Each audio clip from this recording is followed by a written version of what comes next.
sir. Nagbabalang po ako ng cake ko. Sir. 2372. Nagbabalang ako ng cake. Lalamog po ako sir eh.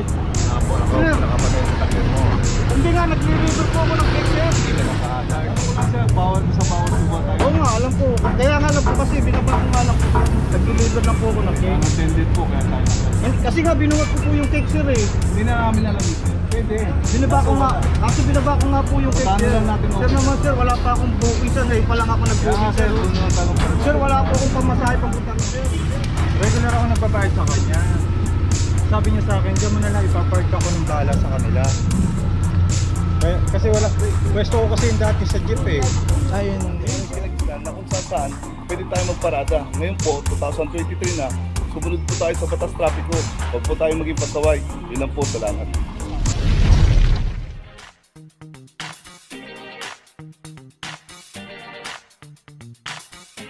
Papajo TV!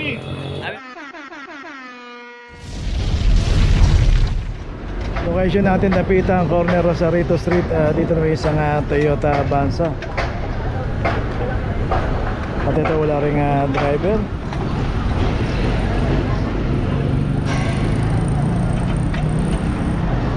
Sir, nagbabalang ako ng cake sir. Nagbabalang po ako ng cake ko. Sir, 2372. nagbabalang ako ng cake. Lalamog po ako sir eh. Sir. Nakapatay sa takil mo. Hindi nga, nag-deliver po ako ng cake sir. Hindi ka nakahazard. Kasi nga, nag-deliver. Sir, pasensya na po sir. Pasensya na po. Sir, ano? Sir, nag-deliver lang po ako ng cake ko. Lalamog lang po ako sir. Oh. Ito sir, pakita ko yung booking ko sir. Oh. Para maniwala kay sir.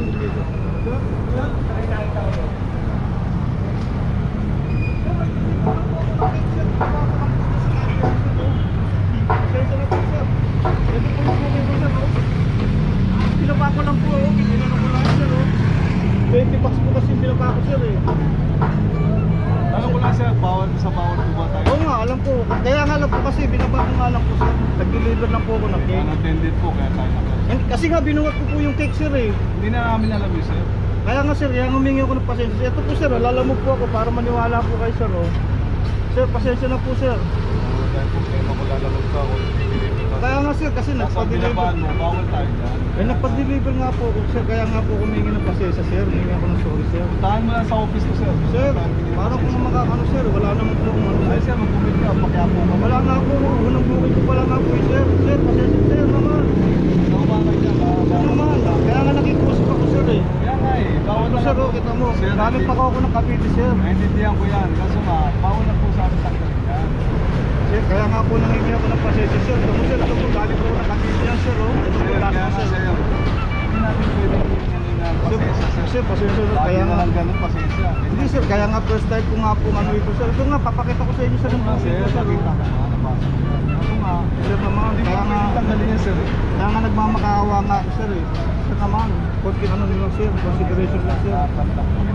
Kaya nga sir, Kaya nangingi nga sir, ako. kung sinasabi mo konsiderasyon sir, kung nandiyan ka na sir, Hindi nga, bago binaba. ilagay, pwede. Binaba ko Kaso nga, wala eh. kaso binaba ko nga po yung cake Puntahan sir. lang natin Sir office. naman sir, wala pa akong booking sir. Ngayon pa lang ako Kaya nga nag-booking sir, sir. doon naman tayo magpapalala. Sir, wala po akong pamasahe papunta rin sir. Sir naman, please naman sir. Okay, sinenyasan na tayo sumakay.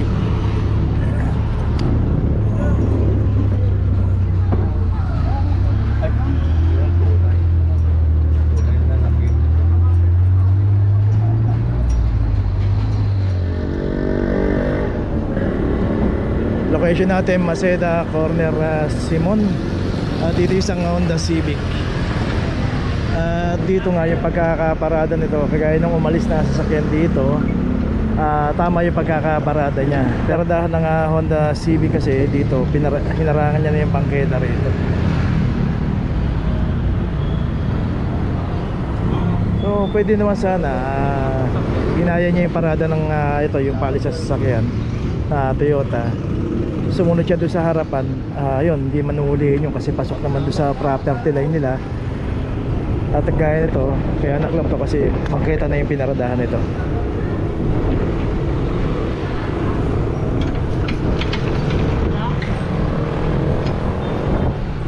Zero, 01. Okay, ito may notice na rin.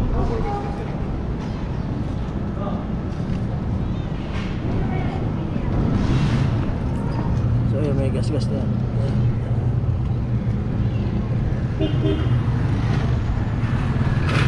Okay, tuloy na po tayo. Location natin De Los Santos Street, corner San Antonio. Dito rin yung isang Toyota Vios. Dito sa De Los Santos Street, pay parking. So yung mga nakaparada rito sa side na to, pay parking, nagbabayad ng parking yan. At yung pinaradahan naman ito, bawal kasi pumarada rito. So side parking at pay parking. 2353.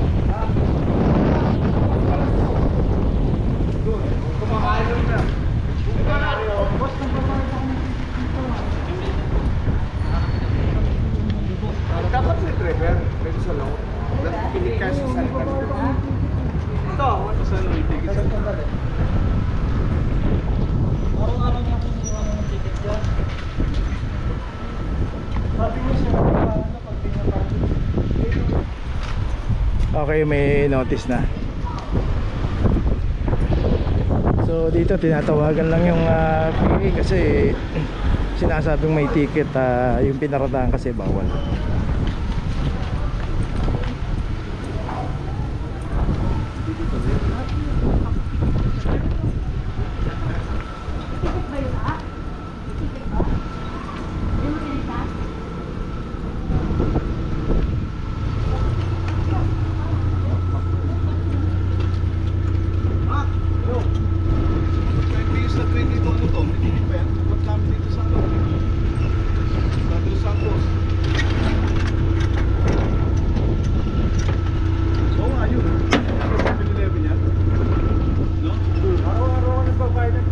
Sabi niya sa akin, kasi nga yung jeep palagi na. Ano bang malapit na? 7-Eleven ba yan? Oo. Ventura. Araw-araw po ako nagbabayad sa kanya. Regular ako nagbabayad sa kanya. Sabi niya sa akin, diyan mo na lang ipapark ako ng bala sa kanila.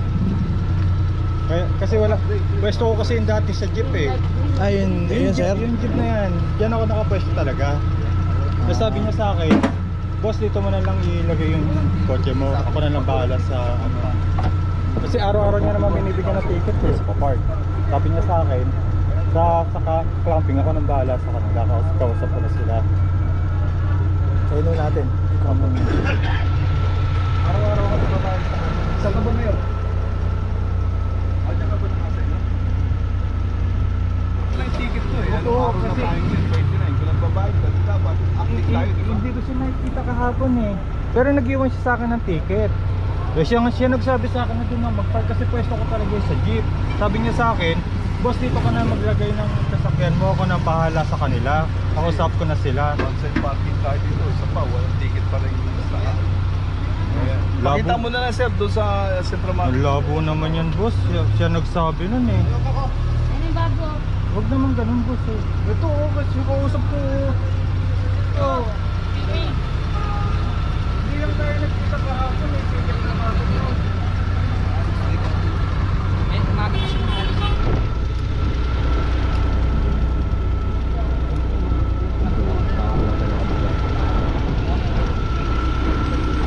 Okay, sa. Kaya pengen naman pong konting tulong lang po.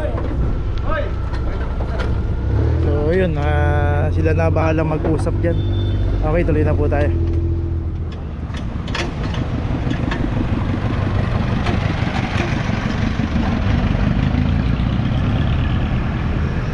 Nawa yung tutulugan ko rito, boss. Bawal tayo dito. Alam niyo naman, noon pa, matagal na yan, di ba? O, di rin sinabi ako sa inyo. Pag buhay po ito, bawal po tayo pumaranda dito, ano? Lalo na, huwag natin yung tulugan ko rito. Ha? Pero po ba, dapat po tayo pumaranda dito. Marami, punta mo sa opisina, ha? Okay, dito ngayon tayo sa Loyola Street, corner CM Recto. At dito isang pampasayron jeep.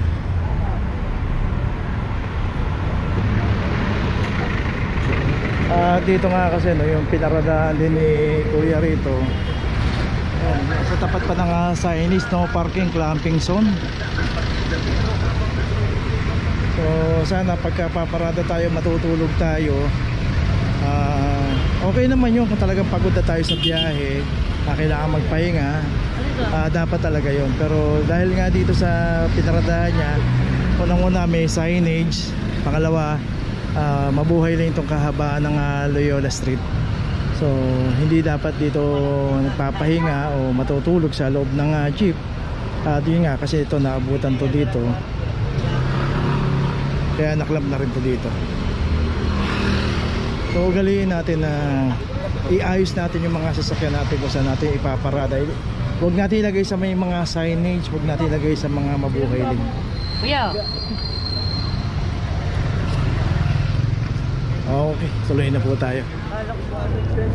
Location natin G2 Action Extension, Corner Arenas. Dito may isang Mirage.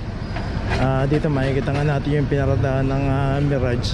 Ayan, meron ng signage dito, no parking, clamping zone. Pero gano'n pa man, dito nakaklamp pa. At ito wala ring driver, clamp number 2321.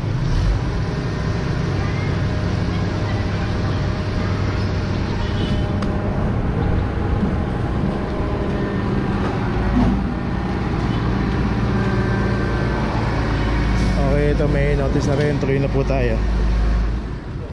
Okay, dito ngayon tayo sa Lacson Avenue, corner ng Ramon Magsaysay.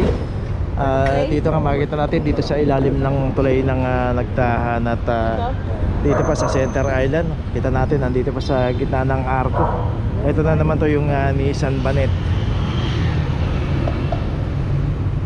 Ito meron na rin clam number 2327. So talagang ganda ng pagkakaparada nito. Itong gitna ng Center Island, dapat to libre to. Hindi dapat tinatambakan, hindi dapat pinaparadaan ng kung ano-ano. Ewan natin bakit dito pinaparada yung mga sasakyan na supposedly na hindi ito, meron pa pala rito.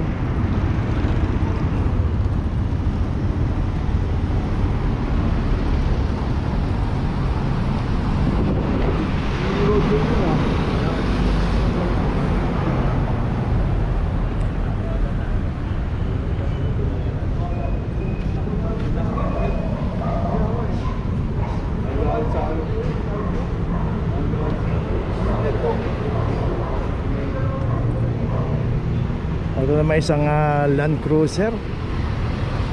At ito meron na rin clam number 2315. Dito rin nakaparada sa gitna ng Center Island sa ilalim ng tulay.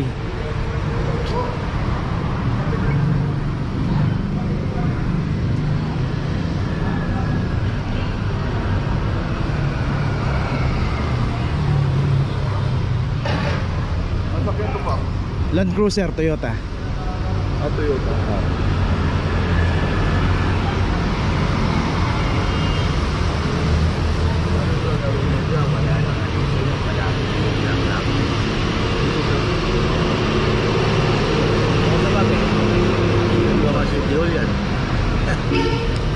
Palagi yung tinatampi, ano gagawin niyo dyan? Wala na, yan siya. Pupusin lang yan. So yung kahit si sir nga dito, sabi nga dapat libre na paradahan yun. Ayun o, kita natin, dalawang sasakyan ng naklam dito. Okay, tuloy na po tayo. Okay, nandito na ngayon tayo sa opisina ng clamping, sa impounding dito sa Central. Dito na po nagtatapos ang ating vlog. Maraming salamat po sa mga subscriber, sa mga viewers, sa mga napadaan po sa ating channel. Maraming salamat po sa mga suporta nyo. Sa mga hindi pa po nakakapag-subscribe, subscribe na po tayo mga kabayan. Maraming salamat po. Mabuhay!